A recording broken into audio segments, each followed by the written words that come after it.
नमस्कार साथियों, मैं लाल सिंह ठाकुर। पूरे महाराष्ट्र में विधानसभा चुनाव को लेकर के बहुत सरगर्मियां बढ़ चुकी है। अभी मौजूदा हालात में एक जो खबर आ रही है, काटोल क्षेत्र के आमदार अनिल देशमुख जी अपने बेटे के प्रचार के लिए वहां दौरे पे थे। 5 साढ़े 5 बजे उनका प्रचार प्रसार जो था ख़त्म हो गया। घर वापसी के दौरान उनके गाड़ी के ऊपर में हमला किया गया और हमला इतने बुरी तरीके से हुआ कि गाड़ियों के कांच फूट गए, उनके सर पे चोटें लगी। लेकिन मौजूदा जो हालात है ये बहुत ही निंदनीय, दुखनीय है, क्योंकि आज महाराष्ट्र के ऊपर में पूरे देश की नज़र है।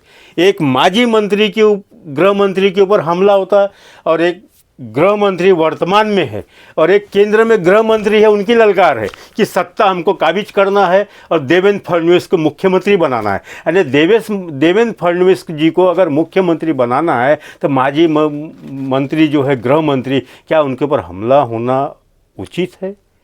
बहुत ही दुखद घटना है, बहुत ही दुखद घटना है। ये सारी चीज़ें नहीं होना चाहिए था। आज सभी देख रहे हैं, न हमारे यहाँ बेटी सुरक्षित है, न रोजगार सुरक्षित है, किसी प्रकार के संसाधन सुरक्षित नहीं है। यहाँ तक कि यहाँ की इंडस्ट्री महाराष्ट्र से गुजरात जा रही है, गुजरात स्टेट को बढ़ावा दिया जा रहा है। ये सब वर्तमान की जो परिस्थिति, हालात है, बहुत ही निंदनीय है और सरकार इसके ऊपर चिंतनीय होना चाहिए। जो केंद्र में बैठी हुई, जो हमारे माननीय प्रधानमंत्री जी है, उनने इसको संज्ञान लेना चाहिए कि महाराष्ट्र के अंतर्गत जो चीज़ें घट रही है बहुत ही दुखद घट रही है।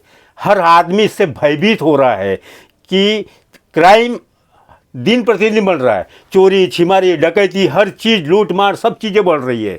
पुलिस प्रशासन पता नहीं कौन से हालात में है, क्या है।